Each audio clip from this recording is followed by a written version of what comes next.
Here's Nazneen Mashiri. She joins me live now with the very latest. Nazneen.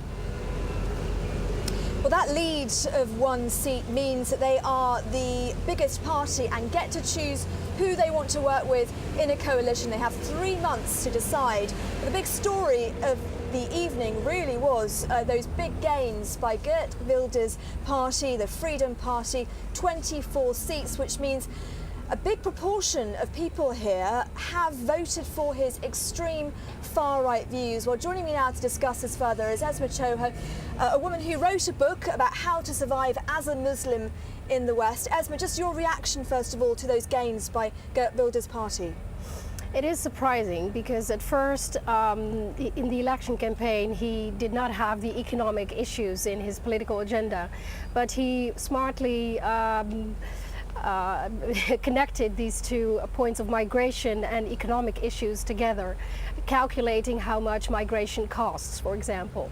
So what does this mean now for minority groups, for Muslims living in this country?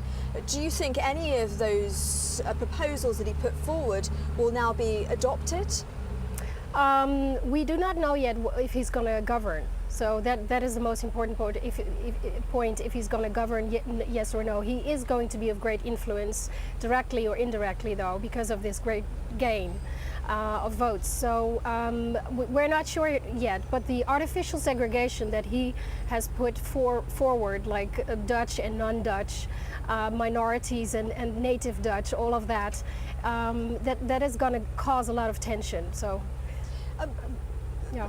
Basically, Geert Wilders' Freedom Party has called for things like a ban on headscarves, a tax on headscarves, a ban on building of mosques.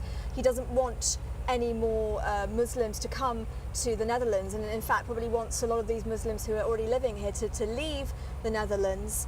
Why do you think in such a tolerant country as the Netherlands they have accepted someone like him? Unsafety, fear. We can really see this as a great feeling of unsafety and fear. It's both economic and cultural.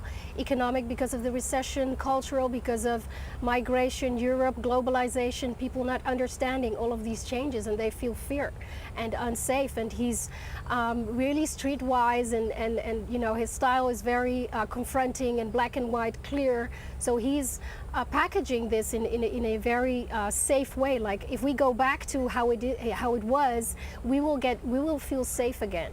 He of course does not use the word safe. He uses we have to exclude migrants, etc. Okay, Esma Choho, thank you very much for joining us here. Well, we'll have to wait and see whether Geert Wilders does make it into the Dutch government. Back to you. Thanks very much, Nazneen, and of course. This is where the Netherlands' move to the right will be felt the most, in Muslim areas like this one in Amsterdam.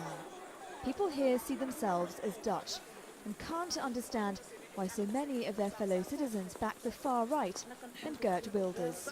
Absolutely Islamophobic, xenophobic. So he's using Muslims as scapegoat for all the problems here in Holland. And that's very, very dangerous for Holland as a whole, for the Netherlands. The reality is Geert Wilders' Freedom Party is now the country's third biggest. News he announced to his supporters. We knew it and the country knew it, but now also in politics nobody can ignore the PVV, the third party, and we shall not disappoint the people who voted for us. He wants a place in government, but that isn't guaranteed. The party with the biggest majority, the Dutch Liberals, and its leader Mark Rutte will have to decide. He is right-wing, but Geert Wilders in cabinet may be a step too far.